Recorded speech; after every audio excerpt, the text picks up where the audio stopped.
강남만 승승장구하느냐, 그렇지 않습니다. 틈새는 어디일까, 어떻게 이제 봐야 되느냐, 추격하는 구간들도 분명히 나온다는 겁니다. 그래서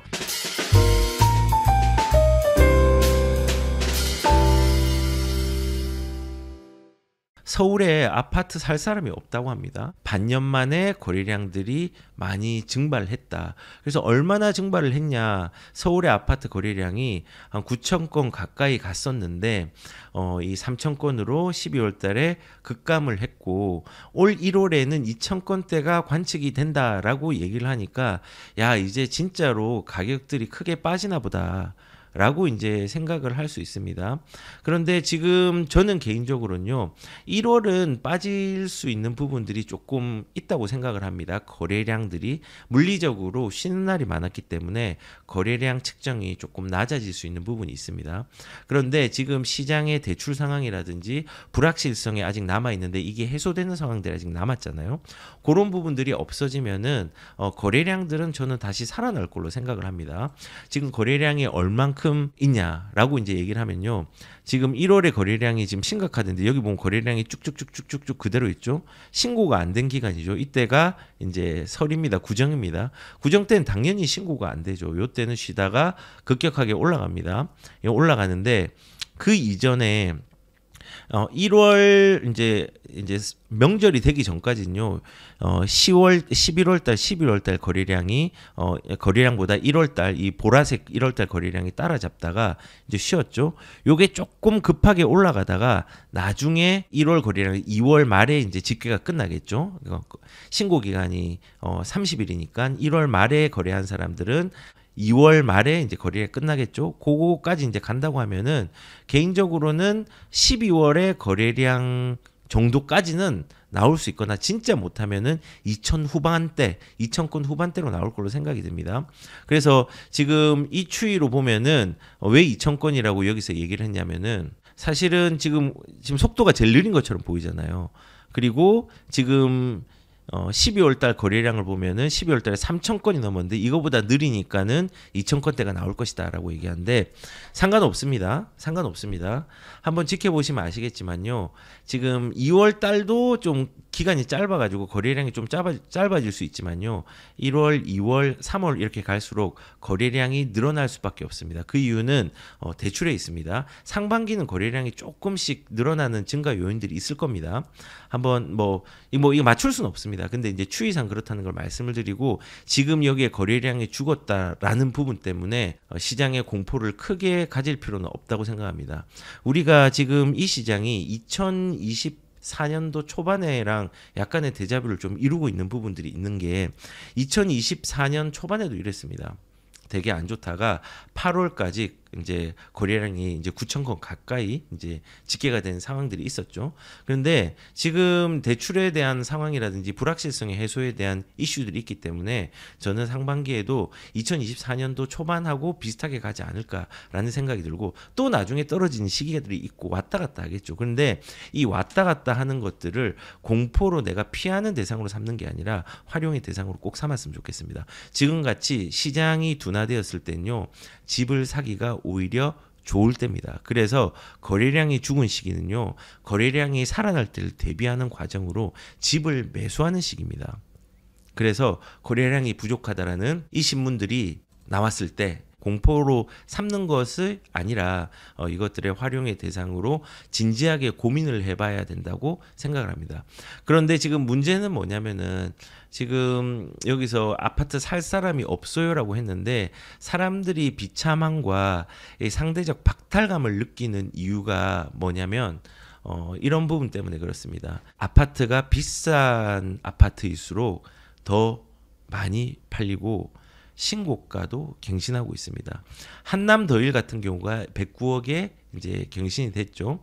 109억. 그리고 용산, 그러니까 한남더일 같은 경우는 이제 전용 면적 자체가 235평방미터 92평짜리가 거의 역대 최고가인 109억에 이제 거래가 된 거고, 최근에.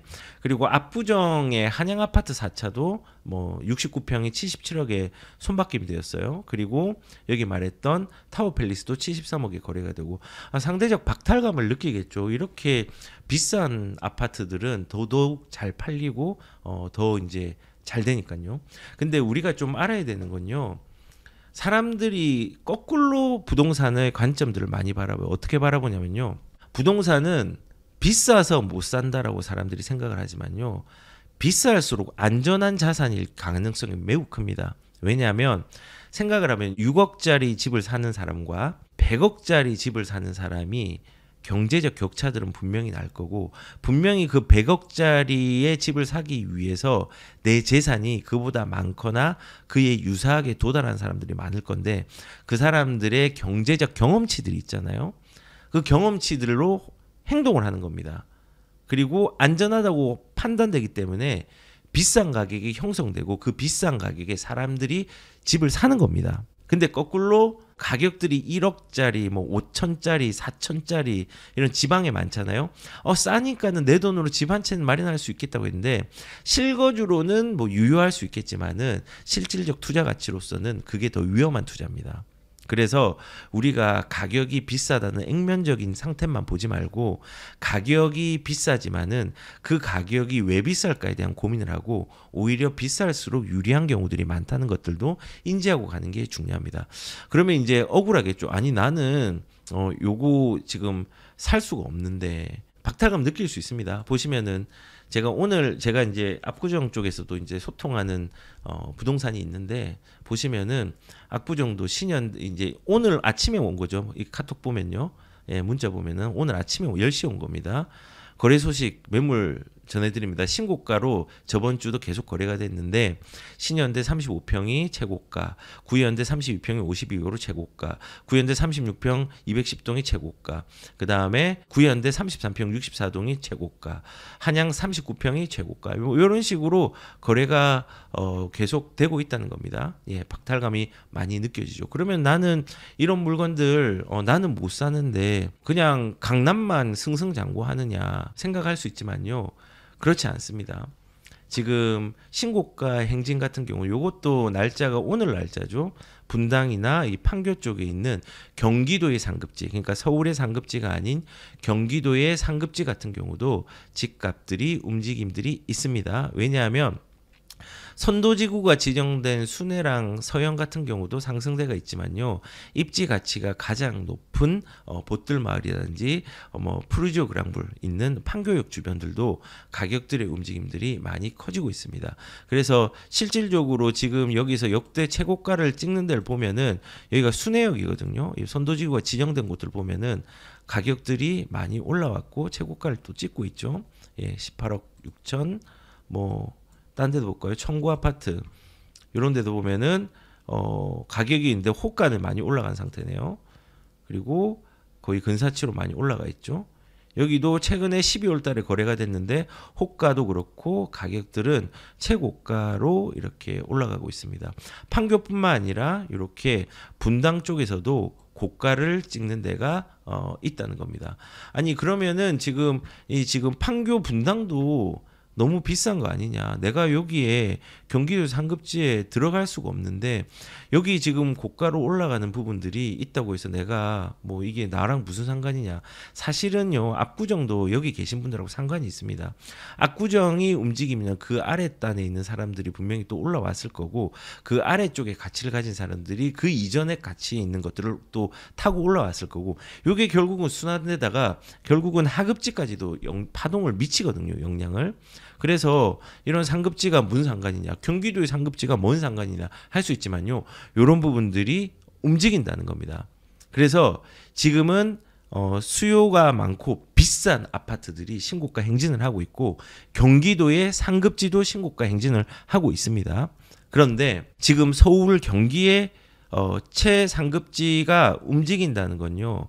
여러 가지의 의미로 좀 해석을 할 수 있습니다. 나중에 거래량이 살아날 시기에 하급지의 대장들도 움직이고 거기 주변의 수요가 있는 곳에 가격들도 움직인다는 겁니다. 예를 들어서 지금 여기가 안산입니다. 안산의 대장 아파트 레이크타운 푸르지오를 보면요. 여기가 대장 아파트거든요. 대장 아파트가 안산인데 이렇게 올랐죠. 요 파동들은 나중에 크게 또 주변으로 퍼질 겁니다. 예, 역세권 중심으로 퍼질 겁니다. 그 역세권은 신안산선 중심으로 그리고 이제 중요한 거는 여기 신안산선 들어오는데 그다음에 중앙역 중심으로, 그다음에 초지역 중심으로, 그다음 선부역 중심으로, 그다음에 성포역 중심으로 이렇게 이제 가격들이 퍼지게 될 겁니다. 이런 퍼짐들이 지금 앞서 보신 것처럼 이런 아파트들이 상급지가 움직였잖아요. 이렇게 이런 것들이 퍼지는 시기도 상급지뿐만 아니라 하급지에도 분명히 올 수 있다는 겁니다. 그리고 이 안산뿐만 아니라 뭐 요 이제 성북역 같은 데 보시면은 이런 여기도 이제 대장이죠. 롯데캐슬. 롯데캐슬 같은 경우도 가격들이 빠졌다가 조금 많이 올라왔죠. 예. 올라왔죠. 이런 부분이 움직이면요. 이 주변으로 또 퍼집니다. 아까 수지 얘기를 하셨는데 이런 부분들이 수지까지 영향을 미칩니다. 여기가 이제 성북역이고 수지 쪽이 이렇게 가면 수지구청역이 학원가가 형성된 학권 좋은 곳이죠. 분당선의 라인이기 때문에 여기도 결국은 퍼집니다. 그리고 이거 용인보다 조금 더 안 좋은 입지 뭐 동탄으로 가볼게요. 근데 동탄 2는 좋지 않냐라고 얘기를 할 수 있지만요. 그러면 동탄 2가 아니라 동탄 1로 가겠습니다. 동탄 1도 많이 움직였습니다. 여기 반송에 보면은 요것도 이제 대장 역할을 이 동네에서 대장 역할을 하는 건데 여기는 또 많이 안 움직였네요. 거래가 많이 없지만은 들어갔다가 많이 올라왔죠. 그리고 여기에서 좀 교육 수요가 있고 이제 좋은 곳은 이런 식으로 가격들이 움직였습니다. 그러면 이게 주변으로 안 퍼질까요? 퍼집니다. 지금 비단 제가 몇 개의 예만 들었지만요. 최상급지의 대장들이 움직이고 대장 지역들이 움직이고 경기도의 상급지의 신축 중심의 대장들이 움직이고 주변으로 또 움직이고 하급지도 지금 대장들이 좀 움직였잖아요. 그러면은 하급지의 주변들도 움직이는 시기가 있다는 겁니다. 왜냐하면 순환하거든요. 가격들이 결국은 신축들이 많이 움직이면요, 그것들이 나중에 이제 구축으로도 이제 퍼지게 됩니다. 그래서 우리는 지금 같은 시기에는요, 대장이 움직였다면요, 그 다음에 중급 물건을 보고 그 다음에는 내 재정 범위 내에서 하급 물건밖에 볼 수 없다면요, 하급 물건들도 이제 한번 보고 가야 된다는 거죠. 그래서 어떻게 이제 봐야 되느냐, 이제 이런 식으로 좀 보면 됩니다. 이제 수원에 제가 아파트를 말하면은 좀 그러니까 아파트 수원의 모 지역의 상급 물건에 해당되는 동일 평수 20평대 물건들을 가지고 왔는데 이 아파트들은요 좀 붙어 있습니다. 예, 거의 뭐 걸어가도 될 만큼 붙어 있는 곳입니다. 자, 상급 물건들이 움직였어요. 이렇게 이 각도가 좀 세죠. 근데 여기에 이제 중급 물건들은 조금 더 움직였습니다. 덜 움직였습니다. 그렇죠? 각도가 조금 낮죠. 거래량은 많고. 근데 이거보다 조금 더 하급 물건인 경우는요, 조금 각도가 더 낮죠. 덜 움직였습니다. 개인적으로 상급 물건이 움직였으면요, 이런 중급 물건, 하급 물건, 좋은 물건입니다. 이거 제가 이제 이름은 말 안 했지만요, 움직이거든요. 거래량도 많고. 이런 것들을 지금 시기엔요, 바라봐야 됩니다.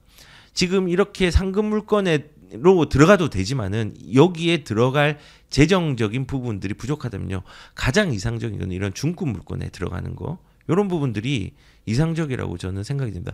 같은 동네거든요. 근데 이렇게 각도가 다릅니다. 근데 결국은 이 각도가 벌어진 부분들은 있겠지만요, 추격하는 구간들도 분명히 나온다는 겁니다. 그래서 저는 이런 것을 좀 주목을 해야 된다고 생각을 합니다. 거래량이 많고 가격이 아직 덜 움직인 데서 상급지나 진보하는 곳을 우리가 한번 바라봐야 됩니다. 진보라는 그럼 뭐냐? 우선은 이제 이렇게 좀 보시면 돼요. 진보라는 입지는요, 이런 것들도 이제 진보의 역할을 할 수 있습니다. 서울에 보면은 철도 지하와 복합화 사업 방식 3개에서 16개로 확대라고 얘기를 합니다. 주변이 개선되는 겁니다. 이 개선되는 건요, 일자리랑 연결이 잘 되는 지역들이 되는 노선. 지금 GTX 노선 같은 경우도 강남이랑 용산이랑 여의도랑 그리고 저기 뭐 요런 지역들, 뭐 도심이랑 연결을 다 시켜놨잖아요. 그러면서 거기에 연결된 주변에 있는 지역들이 가격들의 움직임들을 비상하려고 준비하고 있잖아요. 구리 같은 경우도, 다산 신도시 같은 경우도 서울권이 아니었는데 서울권에 근접한 물건이 된 이유가 철도가 움직였고 철도가 작년에 이제 별내선이 개통이 되면서 거기에 진일보의 기반을 다진 거잖아요. GTX A 노선이 아직 완공이 다 되진 않았지만은 강남에 완공이 되면은 그게 이제 진보의 역할을 해서 가장 멀리 있던 동탄이라든지 가장 멀리 있던 이런 파주 운정지구라든지 이런 지역의 움직임들을 크게 할 거거든요. 요런 진보에 되는 지역들을 우리가 꾸준히 바라보면서 가야 된다는 겁니다. 그래서 그러면은 이것 그리고 그런 부분 역세권 일자리 중심의 역세권이 있고 그리고 이제 두 번째는 정비 사업들이 굉장히 많아지는 거. 정비 사업들이 밀집된 곳요 도시가 바뀝니다. 뉴타운들 가격들이 많이 오르잖아요. 그리고 재건축이 되면서 신축들이 밀집되면서 가격들이 움직여지잖아요. 개포동 같은 경우도 옛날에는 개도 포기한 동네였는데 개가 포르쉐를 타는 동네로 바뀐 이유가 신축의 밀집들이 가장 많이 된 곳이 강남 중에서는 개포동입니다. 강남에서는요. 거기도 이제 많이 끌어올라왔잖아요. 그래서 그런 그 주거의 환경들이 바뀌는 곳이 이제 진보하는 것입니다. 그리고 요런 철도 지하 복합화라는 건요. 주변이 깨끗하게 되고 인프라가 개선이 되는 겁니다. 그런데 이런 지역들이 되게 안 좋았다가 좋아지는 거예요. 예를 들어서 지상철로 움직였던 철도가 밑으로 내려간다면 도로가 고가도로였는데 이게 밑으로 내려간다면 사실은 지금 노원 쪽에서도 고가 공사를 시작했죠. 예. 동부간선도로 같은 경우도 이제 이렇게 그 고가로 이제 내려오게 되고 그리고 철도 같은 경우도 지하화하려고 하는데 이런 부분들이 이제 확대가 됐다는 겁니다. 그런데 이 중에서 서울 같은 경우 예를 들면 어디가 확대가 됐느냐? 이게 2022년도에 서울시에서 2040 서울 플랜이라는 게 있습니다. 그 서울 플랜에서 요 이제 황색, 주황색 계통으로 된 데가 지금 철도가 올라가 있는 데입니다. 철도가 올라갔다는 게 지상철이라는 거죠. 요런 지역 중에서 진일보할 곳이 어디인가를 이제 따져보는 거죠. 예를 들어서 여기 지금 여기 4호선과 경운선이 겹쳐진 데가 노원구, 도봉구 쪽이죠. 요런 지역들이 지하화되고 재건축이 밀집되었다면 진일보 하겠죠. 요런 지역들이 진일보 하는 데입니다. 그리고 이제 앞으로 또 개선이 될 곳은 요런 용산 쪽 지금도 비싸지만 앞으로 더 좋아지겠죠.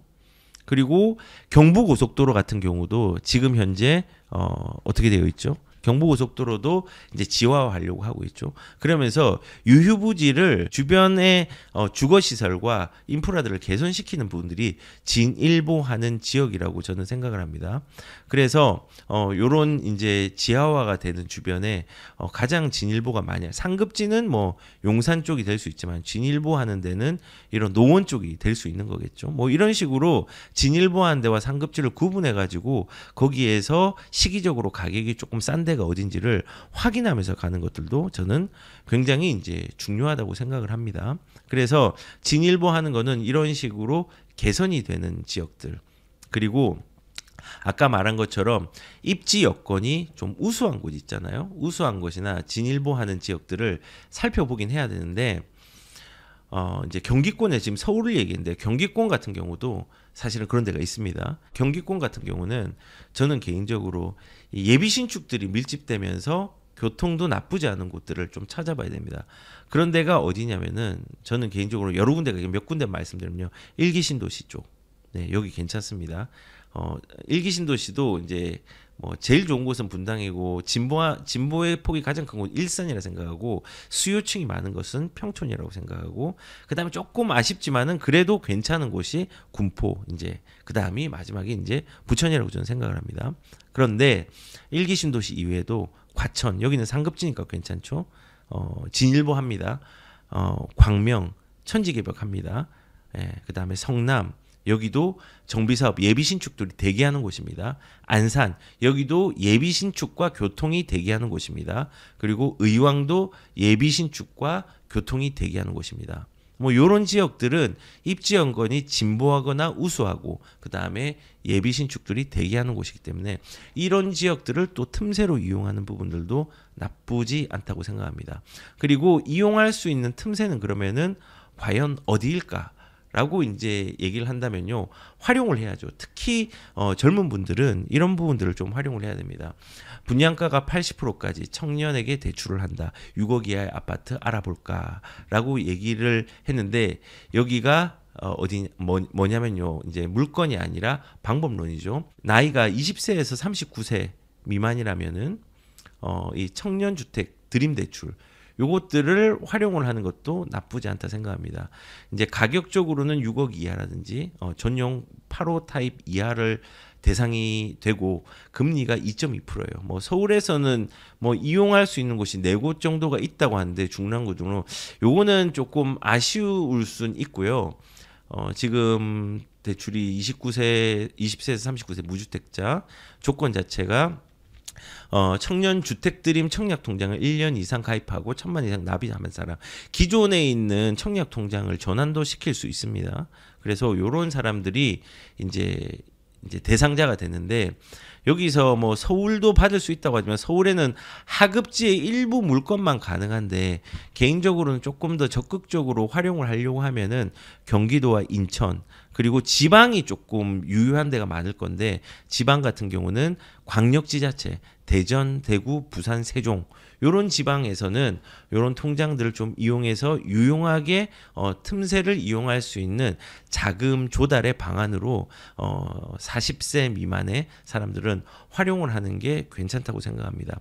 그리고 나이가 40이 넘어가시면은 대출의 능력들이 커지잖아요. 그 대출의 능력들을 잘 활용을 하십시오. 대출을 하면은 나쁜 거라고 생각을 하지만요, 대출을 하는 것 자체가 나쁜 게 아니라 대출을 잘못 사용하는 방향이 나쁜 경우가 많습니다.